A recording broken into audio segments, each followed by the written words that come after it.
achiel kuom gigo madaher en ni Vision 2060 ni wane mwadhire to 2060 though jopiny emobwacho ni vision magidwaro is for what period of time. Koro nyaka wa anchor whatever we do in law mondo obed gi legal backing. Mondo gima koro bonyo wacho cha ni sirikal biro to agenda mar sirikal mwang'e ahinya is based on their what? On their finance bill. Matiani gik ma sirikal dhi timo. To can that also align to Vision 2060? Even now, can it align to Vision 2030? Marumo in 3 years' time. Ineno, mane kama issue obeti ahinya nikech sirikal ni donjo to obidonjo ga agenda mare moritrego. Okong'i ni piny ni endi bende nitiere ga agenda monego watim nade? Monego watim gina papers kacha. He spoke about the MDGs which was 15 years. Onge chieng' mwaduoge chien wacho ni kata ka notimre maybe I did not see ni kuro wa evaluate kata mana Vision 2030 onge chieng' mane wa evaluate ni wachopo kode kama for the first time no time mana nyocha mani nyiso ni under political pillar one gi 60 something percent this economic pillar we did like this and social pillar and the like.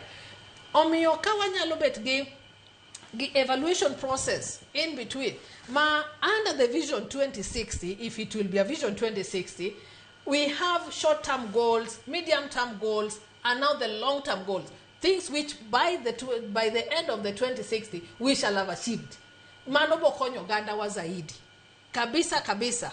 Emomiyo kango chope bunge kucho to koro nyalo task kata rais ni to bende are you aligned gi path mar development ma jo Kenya no timre nade ma jo Kenya no wacho.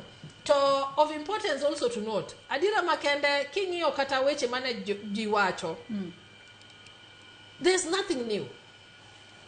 Issues pod gin mana security, issues pod gin mana reforms, issues pod gin mana education, health sector, gina the very same things. Matineni, we don't just need it farmed with a legal backing. What we need is intentionality of the government of the day. Ni bende wanyalo timo gini. Gima jo Kenya dwaro ni bende wanyalo timo. Otherwise, bobedo kaka wasibet gi policy papers mang'eny, ticket ogia keta kacha, kata counties beni gimagi ilongi ni CIDPs ma counties bende giketa shelves kanyo onge ng'ama wuok to wacho ni kata governor mar ginia ini wacho nwani within your first 2 years this is what you shall have done. Even when they're giving the address, they give a national address or county addresses every year.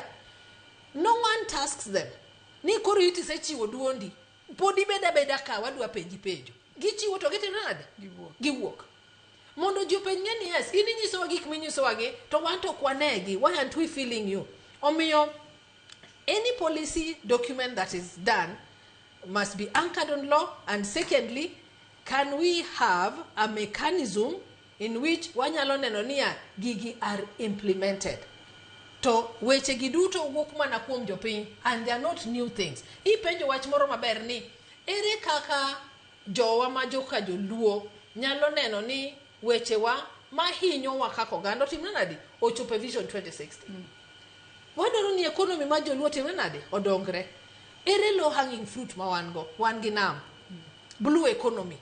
Ere kaka this blue economy is also embedded in the Vision 2060. Ere kaka infrastructure mahinyo wahinya makata kane wan gi chamwa moro mwadwa uso tiyudo ka kata yo ma ilu madang cham ni chop kumitere timrana di onge. Ere kaka wanyalo neno ni instead of having the fish plant mane Alion wuyo godo, and though her she talked about maize, ni wambi wan gi processing plant marwa Nyanza, not in Thika. Ineno, how do we develop our region? Magi gik ma I expect jowa ma di wuoyo mondo task the government. Ni wan kaka wan jobondo. Wagombo ni wabede gi processing plant moro, mar fish processing plant moro kaje, moro usengeka. Iseloso nwa paya, we are grateful. Iseloso nwa ndara, we are grateful. To kaka mondo wakonyre, any economy marwa is built on the lake. Koro eri kaka lake ni konyowa. seche ma ji okawo rech to giyude kata fridge moro kata freezer moro ma gikete chiemo miyo gibi uso gi mane bei mayot. Ginyalo kano gi to ji nyiewo gi at the same price for a longer time. Mane kaka build economy. Ere kaka wanyalo loso cotton, anadongo kipuonjwa gi pamba. Ere kaka wanyalo go back to cotton growing society. Mage gik mana gombo ni jo otimre nade owachi ne piny mondo sirikal ondik niya agenda 2060 by this time we should have 12 ginaries or 3 ginaries within Luo Nyanza. We should have a potato processing farm in Homa Bay.